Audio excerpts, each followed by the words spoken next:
د چین مسافر وړونکي الوتکې لومړی الوتنه وکړه. د چین سی 919 لوی مسافر وړونکي الوتکه د مې په 28مه نیټې د سهار په 10 بجو او 32 د شانګهای له هونګ چیاو هوایي ډګر څخه هوا ته پورته شوه.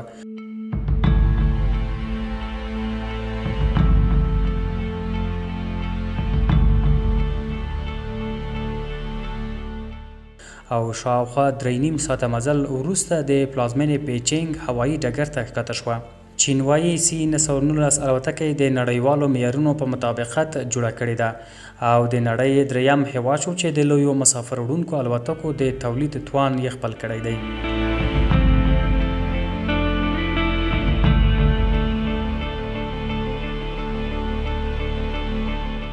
چین وايي سی 919 الوتکه د نړیوالو معیارونو په مطابق جوړه کړې او د نړۍ دریم هیواد شو چې د لویو مسافر وړونکو الوتکو د تولید توان یې خپل کړی. دغه الوتکه 160 څوکۍ لري او په لومړي پرواز کې 130 کسان ولیږدول.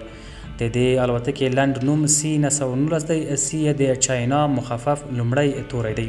چین د دې الوتکې د څېړنې او ازموینې کارونه له 2006 میلادي کال څخه پیل کړي وو او تر څو لسو کلونو کوښښونو وروسته وتوانید چې یاده الوتکه جوړه او د مسافرو د خدمت لپاره آماده کړي او دا دی اوس یې پرې ملکي سوداګریز پروازونه هم پیل کړي دي.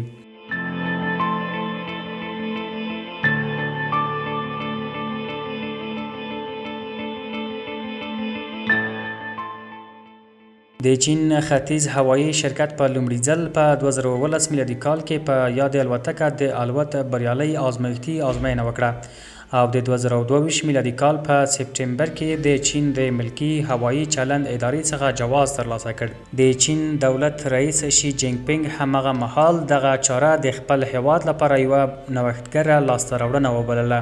د چین ختیځ هوایي شرکت وایي چې په یاد الوتکې یې د 2022 میلادي کال د ډسمبر له 28 نیټې څخه د 2023 میلادي کال تر فبرورۍ پورې شاوخوا 100 ساعته ازمایښتي ازموینې کړې دي او د روان کال د مې میاشتې په 28 نیټې پکې په لومړي ځل مسافر ولیږدول او ملکي سوداګریز پروازونه یې پیل کړل. ویډیوګانو کې ښکاري چې یاد الوتکه په نویو معیارونو ډیزاین او جوړه شوې او د هرې څوکۍ تر شا یې برېښنایي پرده یا سکرین نشته چې مسافر کولی شي په خپله خوښه پکې ویډیوګانې او فلمونه وګوري او هم خپل برېښنایي توکي چارج کړي.